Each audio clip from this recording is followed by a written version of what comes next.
Sports anime is one of my favorite genre of anime, by far. It doesn't matter if they have a more grounded approach, a more technical approach, even a more supernatural approach, it's all cinema. I absolutely love it. I feel like the heart showcased in sports anime is something you don't even get necessarily like in Battle Shonen in an action series. Because obviously, these people have passion, but it's different. Battle Shonen is a matter of like good versus evil. If I lose, then I'm gonna die, and all my friends are gonna die. In sports anime, if you lose, you go to class the next day. Most sports anime is just about teenagers trying to make it to nationals who act like their senpai is dead just because they graduated. It's awesome. Most sports anime focus on teamwork, friendship, and ambition, but Blue Lock doesn't really do that. Blue Lock is the biggest sports anime since Haikyuu, and it's so different from the other sports anime at the top. The main theme of Blue Lock is ambition, but they have a very skewed sense of teamwork and they disrespect the idea of friendship altogether. Blue Lock is an anime that I watch and I enjoy, but it doesn't really make me feel a whole lot. Blue Lock is still great, but I find their focus on ambition through the lens of ego and selfishness makes me feel like someone's gonna watch the show, it doesn't have a soul.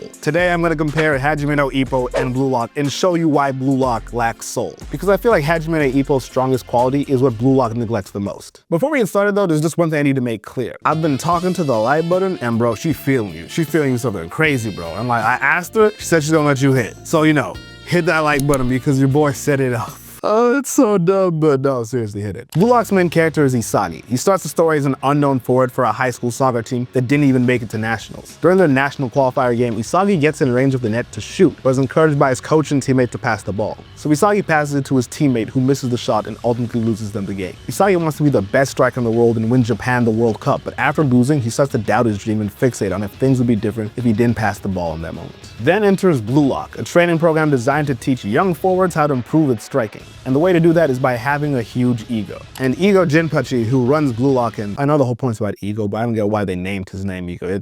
I'm sorry, it's unimportant. Ego, who runs Blue Lock, shows us how egotistical the best soccer players in the world are, and tells us that the key to winning the World Cup is by having an incredible striker, a striker with a massive ego. So throughout the story, Isagi builds confidence in himself and feeds his ego to become #1 alongside everyone else in Blue Lock who seemingly has the same goal. The theme of ambition in Blue Lock is so big that I'd argue that teamwork and friendship aren't even themes, but they're still parts of the show. Starting with teamwork still happens, but it's viewed through the eyes of your own ego. Originally when Blue Lock starts, the goal is everyone there wants to become the best striker in the world. But it changes over time to the point that everyone in Blue Lock is playing all the roles on the team. Defender, goalie, midfielder, all of that. And you would think that means, oh, so not everyone has a big ego. No, everyone still has a huge ego. Even during the under 20 game, ego tells them to believe that they are the main character. Doesn't matter what position you play, you are the main character of that field and you will fight like hell. And ego was right because in just a few months of training under Blue Lock, they were able to make a team that beat Japan's under 20 team. So as far as Blue Lock logic goes, even if you pass the ball, that can still feed your ego as long as it's what you want to do. The team in Blue Lock doesn't operate that much differently than any other team. I mean, other times they're competing with each other to get goals, but they still understand the idea of teamwork. It's just viewed through the lens of, I'm doing this not to help the team, I'm doing this to help myself and feed my own ego. Doesn't matter if you're assisting someone get goals. That's like, nah bro, that's ego. You think I'm a bitch because I just only get assists? Nah bro, that's my ego. Which is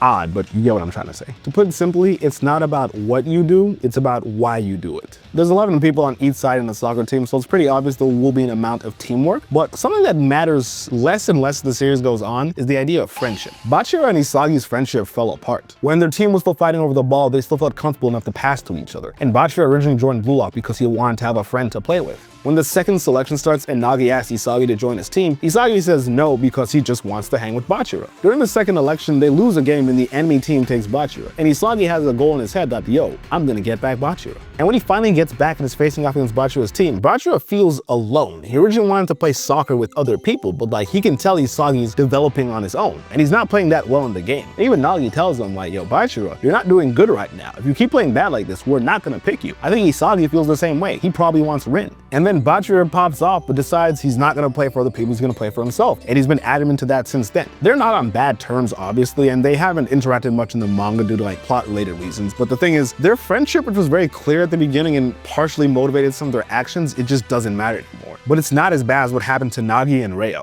Nagi doesn't really care about soccer, but he's a genius. So whenever they play, he just listens to what Reo does and just follows his lead. In the second selection, Nagi's ambition had awoken, and he leaves Reo. And Reo's not cool with this, but Nagi is just trying to focus on his personal growth. He says he still wants the two of them to become the best in the world, but for them to do that, they can't use each other as a crutch. They have to focus on their own growth. So for a while, Nagi just focused on his own development and became one of the best strikers in Blue Lock. Reo was also focusing on his own development, but it was mostly so he could play soccer with Nagi. And that showed them not being as valuable a force to the under-20 team. In the manga, Nagi is encouraged to start thinking for himself on the field instead of following the lead of whoever he's playing with. But at some point, he's like, bro, this sucks. Reo, play with me. And Reo was super happy because he's wanted to play with Nagi. They worked together and they scored a goal. But even from that moment, it was tainted because Eagle, who was watching the game, talked about how their goal was a complete fluke. And the next following games that Reo and Nagi play, they don't do well. They actively made a decision to focus on their friendship, and it cost them their ability. Because in the world of Blue Lock, focusing on your friendship, it's a bad idea. And in this part, this isn't friendship, but this is more than friendship. This is brotherhood. Sai and Rin's relationship is so messed up because they were so tight as kids. But after the end of this disagreement and Rin disappointed that Sai doesn't want what they wanted as kids anymore, he starts crying, talking about like, you're my reason to play soccer, brother. I've done it all because of you. Sai snaps on him, calls him a bum,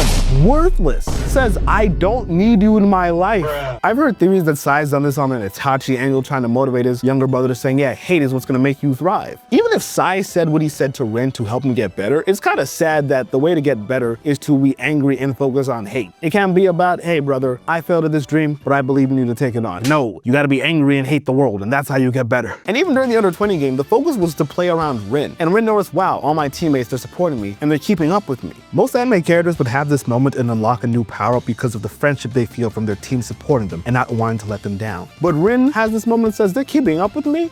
That's disgusting, because he wants to be so above them, and he unlocks a new mode, which is great, but out of hatred for his teammates being able to keep up with him. Friendship does not matter in Blue Lock. Now let's talk about Hajime no Ippo. Hajime no Ippo is a story about Ippo Makunochi, who was bullied, and when he's getting beat up by these bullies, he meets a pro boxer who saves him and accidentally gets him wanting to become a pro boxer himself. Ippo's journey is largely about self-improvement, because he tells Takamura when they first meet that he wants to know what it means to be strong. For him, that's what boxing was. It gave him more confidence, he stopped being bullied, and his life got better. On top of just being a good boxer, Ippo was undefeated for a while, and after his first loss, he had to give some thought about like what boxing means to him even further, because before, he was just happy to box, but now he wants to be the best. Ippo's ego starts to grow. Isagi and Ippo are very similar. They're both nice, mild-mannered people who didn't have much belief in themselves, but developed a new confidence in their respective sports, and both have a drive to be the very best. And although the setup for their story is virtually the same, the themes are very different. Ippo's about boxing. It's a one-on-one sport, so this is the series that has the most reason to care about selfishness, because you're only fighting alone in the ring, but it still shows these themes of teamwork and friendship mainly. I think where the big difference is with Hajime no Ippo and Blue Lock is that Ippo has this level of heart showcasing something I don't think Blue Lock could ever touch. About 30 episodes into this series, there's this time where Ippo has to grasp the idea of giving up boxing forever. Ippo is helping out at his family business usually, but because boxing takes a lot of time and training, he hasn't helped out nearly as much, so Ippo's mom has been overworked and she collapses. And Ippo loves his mom and feels all this guilt about not being around for her. And it says, you know what, if it's between boxing and my mom, I gotta pick my mom. He skips out on his training camp so he could run the family business. And he tries to keep up with his boxing training, but he just can't. He tells himself that if he can't put enough time into boxing to be a pro, it's fine because he can just do boxing as a hobby, but he knows that's cope.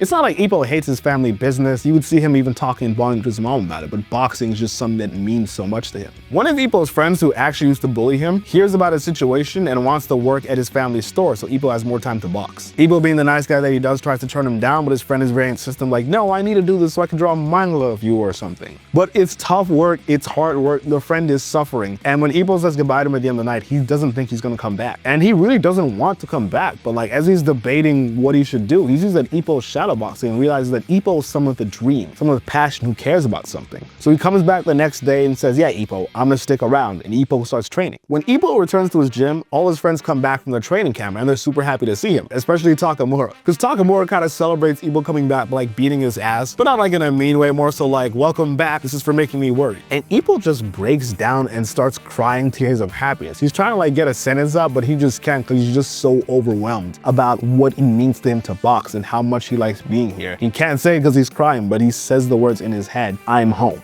And comparing that to Blue Lock, there's just a huge gap on the emotions between these two series. It's hard to feel something when a lot of the character motivations are just kind of shallow or even just selfish. Reo is a rich kid who's gotten everything he's ever wanted, and at age 17 with no soccer experience, randomly decided he wanted the World Cup. Baro just wants to showcase how amazing he is through soccer. Kyora's motivation is that he was a middle child. Whatever his younger brother and older brother would argue, he would relish in the fact that whoever he sides with is going to win. He's turned that into his philosophy in soccer. And I thought that was pretty unique, but it's also just not deep. Rin wants to beat his brother at soccer because he was mad that he wanted to be a midfielder.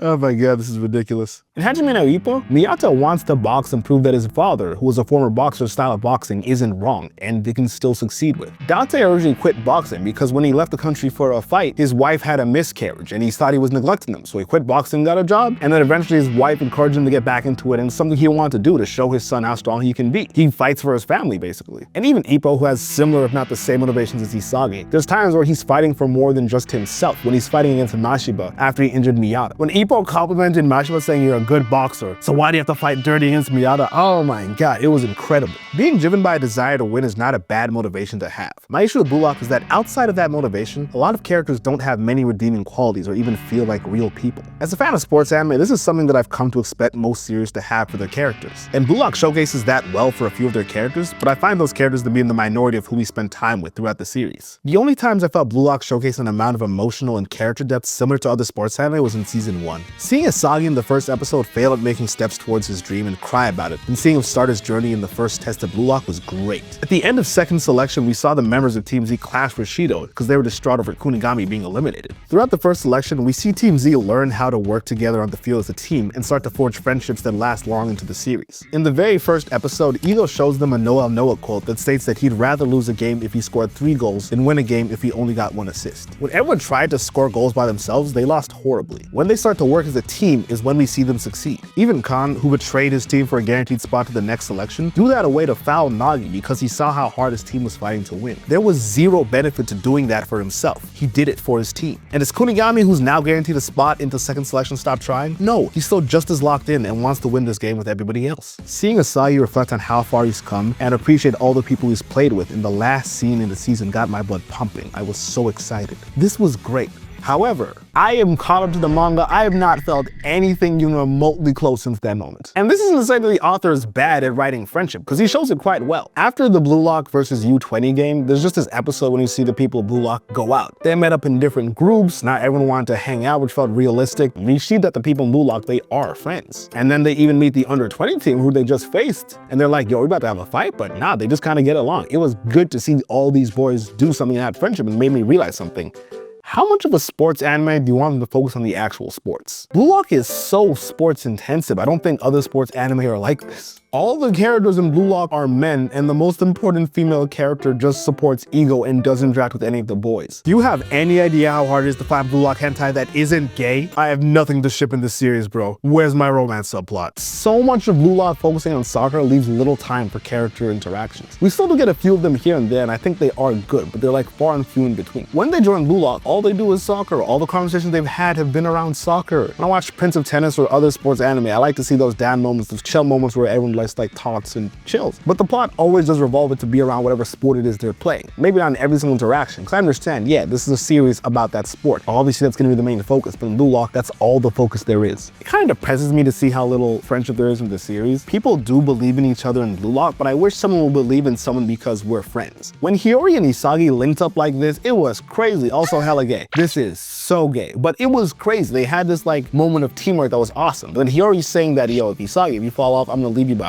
I'm like, why can't it just be like, I believe you're gonna be the best striker in the world? I like to see somebody messing up badly, and then another character be like, no, he's gonna get it. I believe in him because we're friends. They don't have to say the because we're friends part, but it would be nice, honestly. Even Noel Noah, who's Isagi's idol, by the way, revealed that he's just been using Isagi to make Kaiser a better player. Imagine your idol tells you, I've actually just been using you to help out this other guy who I think has more talent than you. Get fucked. But that's not enough, because they take it a step further. When they're in the game together, Isagi looks to Noah for like, yo, I need some help. I don't know what to do. And he pretty much says, you bore me. I sense nothing from you. That's crushing. And even though I've been disrespecting Ego, I still think it's cool. In the manga, there's this scene where Julian Loki disrespects Japanese strikers, and Isagi calls him out for it and calls him a sore loser, basically. He says to Loki, you're awfully full of yourself for someone who just happened to be born fast. Hearing Isagi, someone who doesn't have physical talent, having to work as hard as he has, taught down to Loki like, yo, the fact that he was born fast is an advantage means he doesn't work as hard as him. That was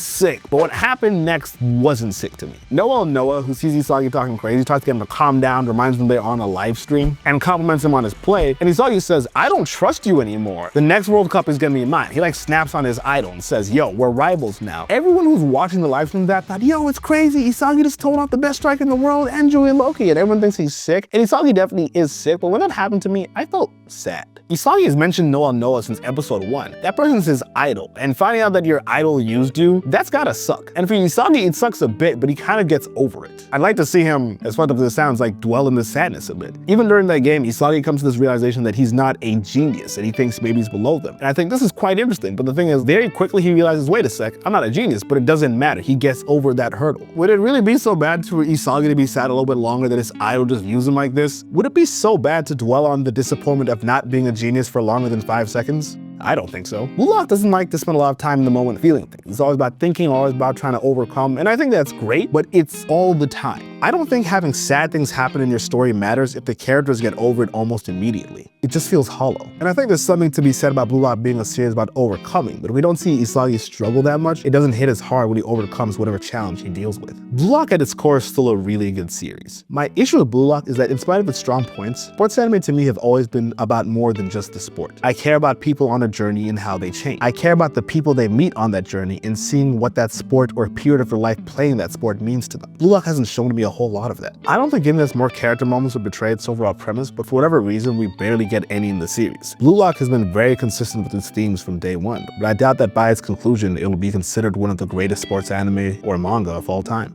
And that's okay. I'm Lee T. Simba, and I'll see you guys next time. Peace.